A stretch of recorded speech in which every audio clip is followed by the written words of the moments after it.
Hello everybody. In this video, I'll show you how to create random arrays using Numpy. In Python, there are a lot of different functionalities with Numpy random. First, we'll see how to create a random array matrix. To do this, we can say, let me first import Numpy as np.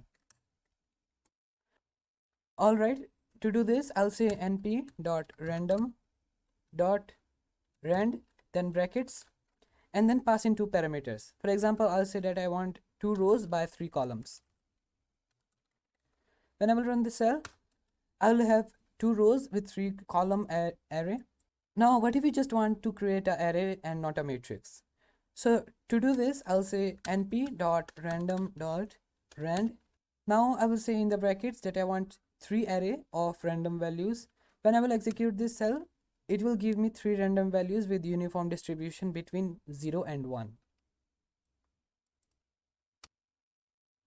Now we can grab random integers 2 by saying np.random.randint, and in the brackets we can pass the starting point, which will be 1, and then pass in the ending point, which will be the end point or the number up to which the function can grab an integer. Anyways, I will pass the ending point as 200. Now after executing the cell, it will give me a random integer between 1 to 200. Basically, the 1 is the lowest inclusive and the 200 is the highest exclusive, meaning 1 has the chance of getting selected while 200 is not. Now, if you want to get a particular number of random integers, you can pass in another argument. In this case, I want 5 random values. Now, this function gave me 5 random values between 1 to 200, but not including 200. Now I will talk about some useful methods that you can use with arrays. The first one is reshape. Now to demonstrate how to use reshape, I will create a new array called AR and then say np.arange brackets 20. Now this means that I want 20 elements inside of my array starting from 0 up to 20, but not including 20. Now to use reshape on this array, first I will call the array using AR, then dot reshape. Now before continuing, I want to briefly mention that when you will be passing the number of columns and rows you want your array to be reshaped in, you need to keep in mind that the number of elements that you have inside of the array will be the ones that are going to be used only while reshaping the array. So if I will pass something like I need 10 rows with 10 columns, it will give me an error.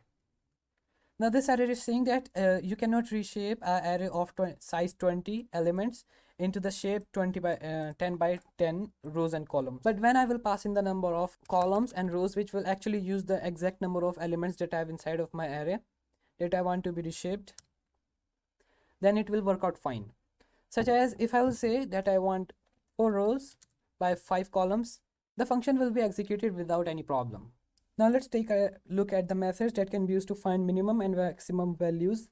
Now to do this, I will create an array with random elements, and I can do that by using np.random.randint function. I'll create a variable which will be called arran and then say np.random.randint.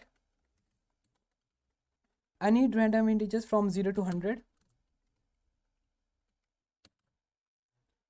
And I want 20 of those. Now let's call the variable to check if it has been initialized properly. Now to find the maximum value inside of the array, I can simply call the array itself first, arran, then use the function max.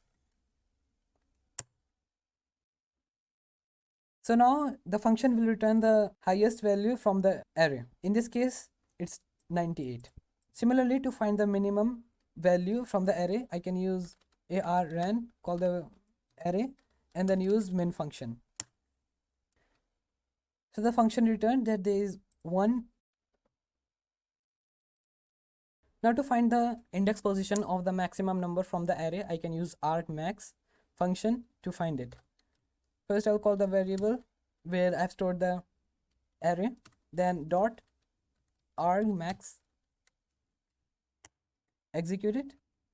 And now the function is saying that the maximum value from the array, which is 98, its index position is 13. Similarly, to find the index position of the minimum number, I can use argmin function.